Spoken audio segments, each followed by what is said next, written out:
Bismillahirrahmanirrahim. Assalamualaikum warahmatullahi wabarakatuh.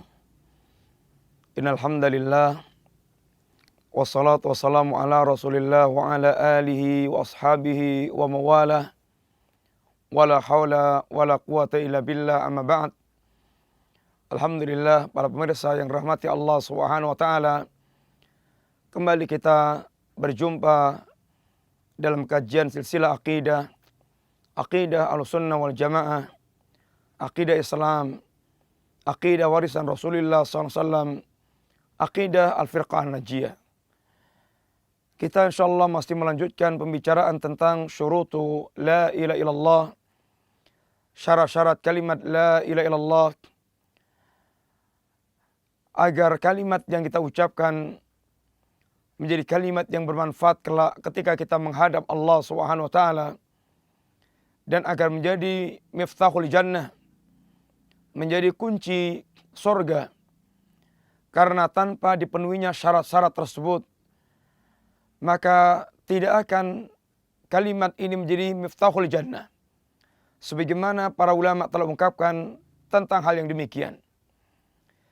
Dan para ulama menyebutkan syurutu la ilaha illallah dengan 7 syarat. Yang pertama al-ilmu, yang kedua al-yaqin, yang ketiga as-sidqu, yang keempat al-qabul, yang kelima al-inqiyad, yang keenam al-ikhlas, yang ketujuh al-mahabbah. Dan kita telah melewati di antaranya pembahasan tentang syurutu la ilaha illallah. Yang pertama al-ilmu, yang kedua al-yaqin, yang ketiga as-sidqu, yang keempat al-qabul. Insyaallah kita akan bicara sekarang yang kelima, yaitu al-inqiyad. Para pemirsa yang dirahmati Allah Subhanahu wa taala,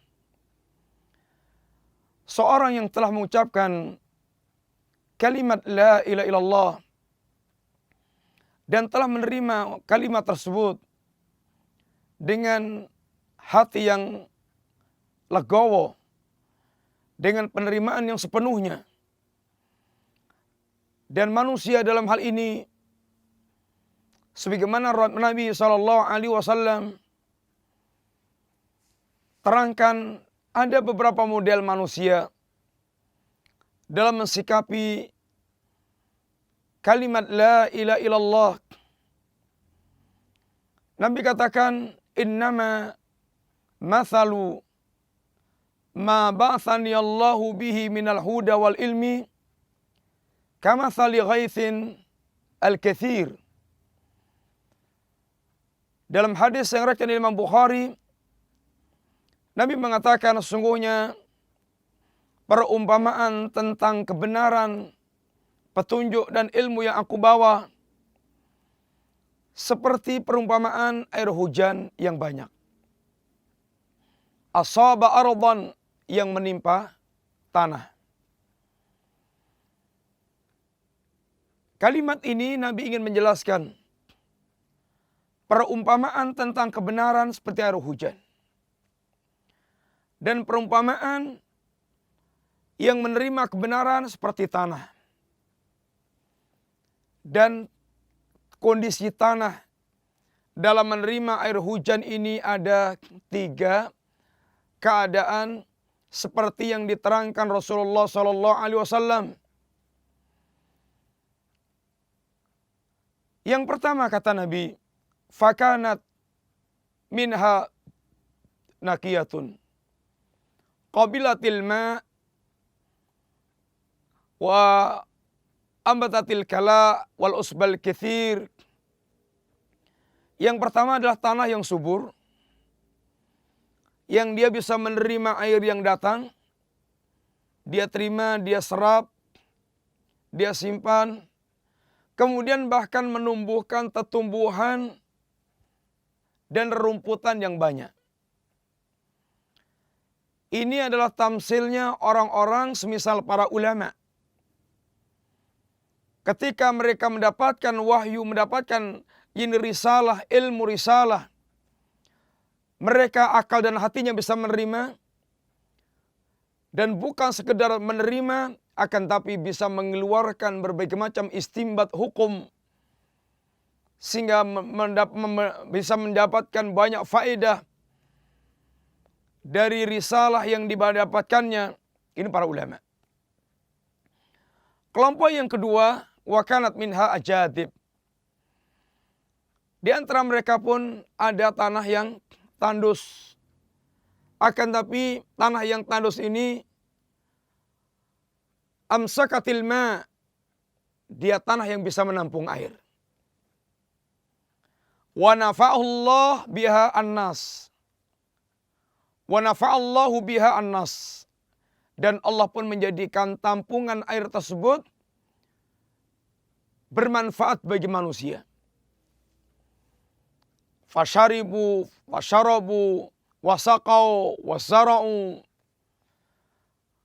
Ada yang mereka mengambil untuk diminum. Ada yang mereka pakai untuk mengairi.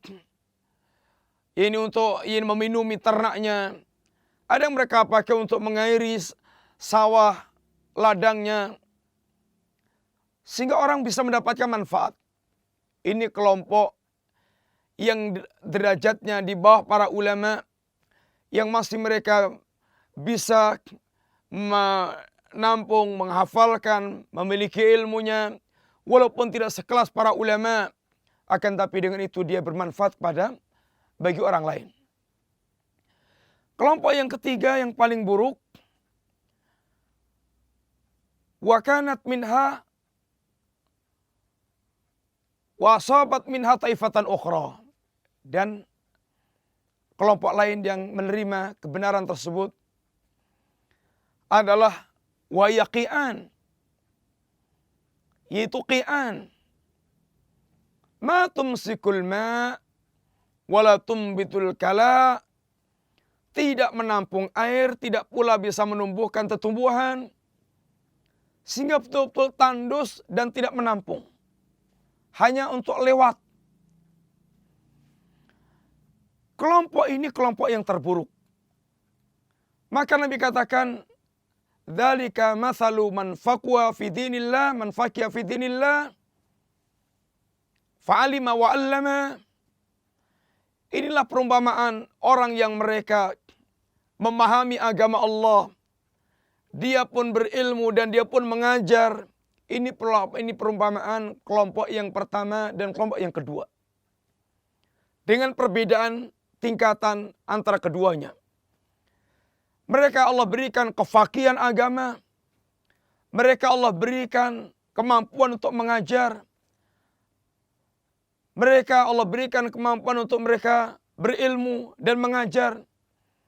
Ini adalah dua kelompok yang pertama dengan perbedaan tingkat yang ada pada mereka.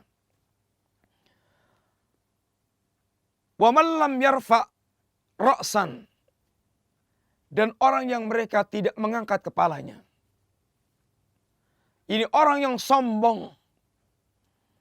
Orang yang mereka menyombongkan diri dari kebenaran yang datang. Walam yakbal hudallah, dan mereka tidak menerima petunjuk Allah. Ini kelompok yang ketiga yang buruk. Kelompok yang dua, mereka lah orang-orang yang memiliki sifat istislam. Mereka memiliki sifat al-inqiyad. Mereka menerima dan mereka mewujudkan kebenaran yang datang. Ketika menerima kalimat la ilaha illallah, maka mereka menerima dengan lega hati dan mewujudkan dengan amalan badan mereka. Dan ini merupakan sifatul mukminin, yang apabila mereka tidak menerima dan kemudian tunduk dan patuh dan melaksanakan, maka mereka bukan mukminin. Fala wa rabbik la yu'minuna hatta yuhakkimuka fima syajara bainahum. Thumma la yajidu fi anfusihim harajan mimma qadaita wa yusallimu tasliman.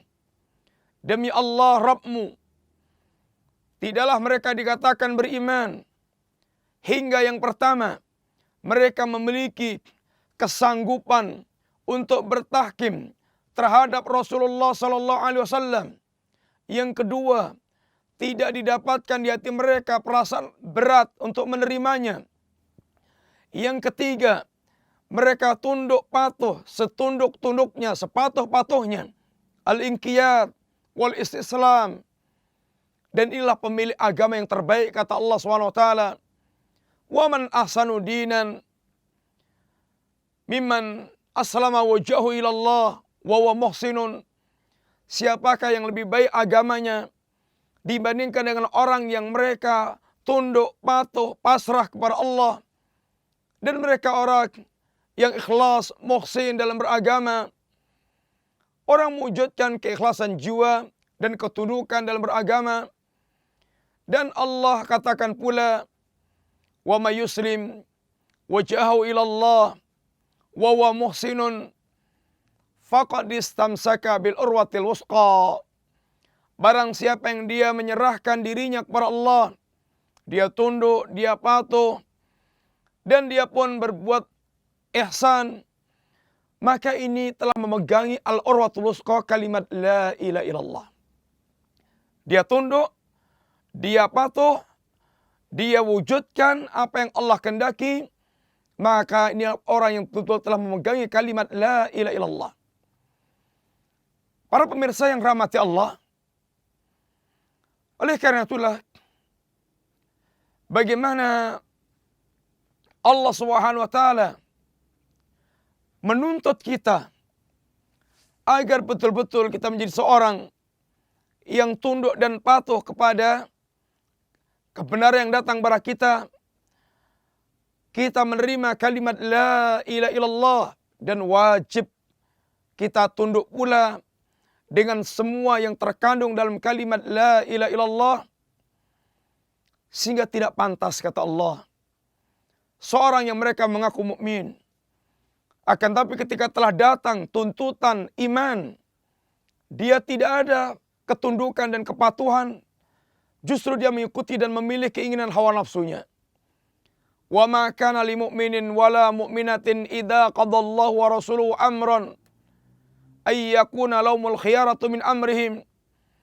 Sangat tidak pantas mereka mengaku mukmin, baik laki-laki atau perempuan, ketika telah datang pilihan Allah yang harus kita pilih dan pilihan Rasulullah yang harus kita pilih, dan Allah dan Rasulullah telah memilihkan untuk kita sebuah keputusan, kemudian kita ternyata masih memiliki pilihan lain dari pilihan Allah dan Rasulnya. Kata Allah, wa ma kana lil mu'minin wala mu'minatin. Tidak pantas sama sekali. Mudah-mudahan Allah Subhanahu wa taala menjadikan kita di antara orang setelah Allah berikan hati yang menerima kalimat la ilaha illallah, Allah berikan kepada kita sifat ketundukan, kepatuhan, mewujudkan apa yang Allah inginkan, sehingga ini merupakan perkara akan menjadi penyempurna dan menjadi berkualitasnya syahadat yang telah kita ucapkan, sehingga memenuhi semua syarat-syarat yang akan menjadikan diterimanya syahadat tersebut di sisi Allah Subhanahu wa taala. Mudah-mudahan apa yang kita sampaikan bisa difahami dan diterima, dan mudah-mudahan Allah membuka hati kita semuanya hingga kita menjadi ahlul iman, ahlul istiqamah, dan berakhir dengan husnul khatimah. Wa sallallahu ala nabiyyina Muhammadin wa ala alihi wa sahbihi wa sallam. Assalamualaikum warahmatullahi wabarakatuh.